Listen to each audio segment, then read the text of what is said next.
Hi hello എല്ലാവർക്കും dictionary of village ലൈഫിലേക്ക് സ്വാഗതം.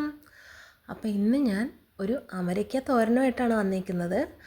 അമരയ്ക്ക തോരൻ എന്താ ഇത്ര കാണിക്കുക എന്നുള്ളതായിരിക്കും, പക്ഷേ എന്നെ സംബന്ധിച്ചിടത്തോളം ഇത് ഭയങ്കര സ്പെഷ്യലാണ് കേട്ടോ.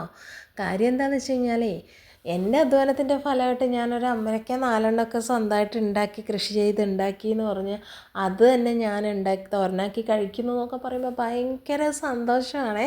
കാര്യം എന്ന് വെച്ച് കഴിഞ്ഞാൽ വീട്ടിലുണ്ടാകുന്ന ഫുഡ് വേസ്റ്റൊക്കെ ഒരു സ്ഥലത്ത് സ്റ്റോർ ചെയ്ത് വെച്ച് മണ്ണിര കമ്പോസ്റ്റ് പോലെയൊക്കെ ആക്കിയിട്ട് അതിൻ്റെ കൂട്ടത്തിൽ നമ്മുടെ ചാണകപ്പൊടിയും ഒക്കെ കൂടി ചേർത്ത് ഡെയിലി രാവിലെയും വൈകിട്ടൊക്കെ വെള്ളം നനച്ച് ജീവിതത്തിൻ്റെ ഒരു ഭാഗമായിട്ട് കൊണ്ട് നടന്നിട്ടുണ്ടായിരുന്നു കേട്ടോ ഇതിനെ.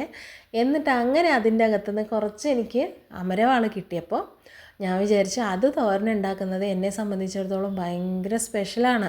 അപ്പോൾ ഒത്തിരി അതൊരു വീഡിയോ ആക്കിയിട്ട് എല്ലാ കൂട്ടുകാരോടും ഷെയർ ചെയ്യാമെന്ന് വിചാരിച്ചു കേട്ടോ. പിന്നെ ആദ്യം അമരയ്ക്ക നന്നായിട്ട് ക്ലീൻ ചെയ്യുന്നുണ്ട്. പിന്നെ ഒത്തിരി അഴുക്കൊന്നും കാണില്ല, എന്നാലും മണ്ണൊക്കെ പാറി പിടിച്ചിട്ടുണ്ടാവുമല്ലോ.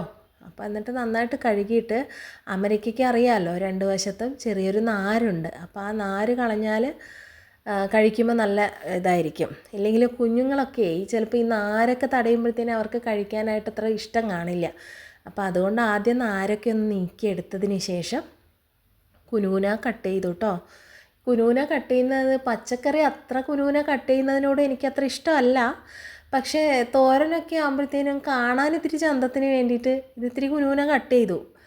നമ്മൾ ഫുഡ് അങ്ങനെയാണല്ലോ, നമുക്കെപ്പോഴും ഇഷ്ടം തോന്നുന്നത് എങ്ങനെയാണ്, ആദ്യം കാഴ്ചയ്ക്ക് നല്ല ഭംഗിയുള്ളതായിരിക്കണം, പിന്നെ അതിൻ്റെ സ്മെല്ല് നമുക്ക് ഇഷ്ടപ്പെട്ടതാണെങ്കിൽ പിന്നെ നമ്മൾ കഴിച്ചോളൂ അല്ലേ. അപ്പോൾ ഫുഡ് എപ്പോഴും കഴിക്കുമ്പോൾ ഈ 3 ഘടകങ്ങൾ അതിൽ ഇമ്പോർട്ടൻ്റ് ആയിട്ട് നമ്മൾ ശ്രദ്ധിക്കും അല്ലേ. അപ്പോൾ അതുകൊണ്ട് അതിത്തിരി കുനുകുന കട്ട് ചെയ്തിട്ട് പച്ചമുളക് ഒരു 2 വലുതായതുകൊണ്ട് 2 എടുത്തുള്ളൂ. പിന്നെയെന്ന് വെച്ച് കഴിഞ്ഞാൽ കുഞ്ഞുങ്ങളൊക്കെ കഴിക്കുന്നതല്ലേ, അപ്പം ഒത്തിരി എരിവ് വേണ്ടെന്ന് വിചാരിച്ചിട്ട് 2 പച്ചമുളക് ചേർത്തു. ഒരു വലിയ സവാള കട്ട് ചെയ്തിട്ട് അതിൻ്റെ കൂട്ടത്തിലിടുന്നുണ്ട്. പിന്നെ ഇച്ചിരി മഞ്ഞൾപ്പൊടി, ഇച്ചിരി ഉപ്പ്, പിന്നെ ഇതിലെന്താണ് നമ്മൾ ഫ്രഷ് നാളികേരം തിരുമ്മിയിട്ടേ ഇതിനകത്തോട്ട് ചേർത്തിട്ട് നന്നായിട്ട് കൈവച്ച് യോജിപ്പിച്ച് അങ്ങോട്ട് മാറ്റി വയ്ക്കുക കേട്ടോ ഒത്തിരി നേരം. പിന്നെ നമ്മൾ ഈ പച്ചക്കറി തോരനൊക്കെ ഉണ്ടാക്കുമ്പോഴത്തേനും ഉപ്പ് ശകലം കുറച്ചിട്ടേ ഇടാവുള്ളൂ. നമുക്ക് കുറഞ്ഞാൽ പിന്നെ വേണമെങ്കിൽ വീണ്ടും ആഡ് ചെയ്യാം, പക്ഷേ കൂടി ഒന്നും ചെയ്യാൻ പറ്റത്തില്ല അല്ലേ.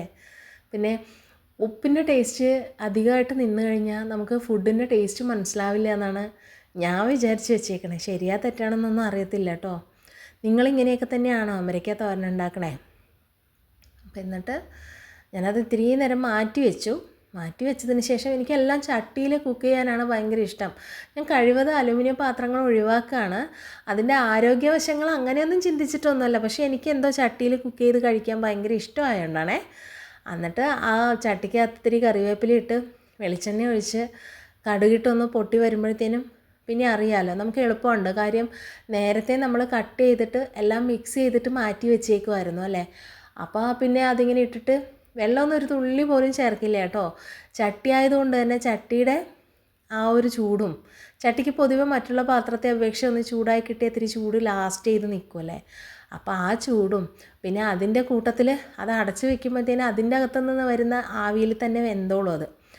അപ്പോൾ വേവിച്ചൊക്കെ എടുത്തിട്ടുണ്ട്. പിന്നെ എൻ്റെ ഫുഡിൻ്റെ ഒരു പ്രത്യേകത എന്ന് വെച്ച് കഴിഞ്ഞാൽ എനിക്ക് കറിവേപ്പില ഭയങ്കര ഇഷ്ടമായതുകൊണ്ട് എല്ലാത്തിലും കറിവേപ്പിലയുടെ ഒരു മേളം തന്നെ ആയിരിക്കും കേട്ടോ.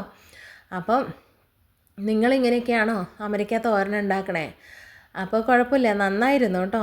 എന്തായാലും സന്തോഷമുണ്ട് ഇങ്ങനെയൊന്നും ഉണ്ടാക്കി കഴിച്ചപ്പോഴത്തേനും.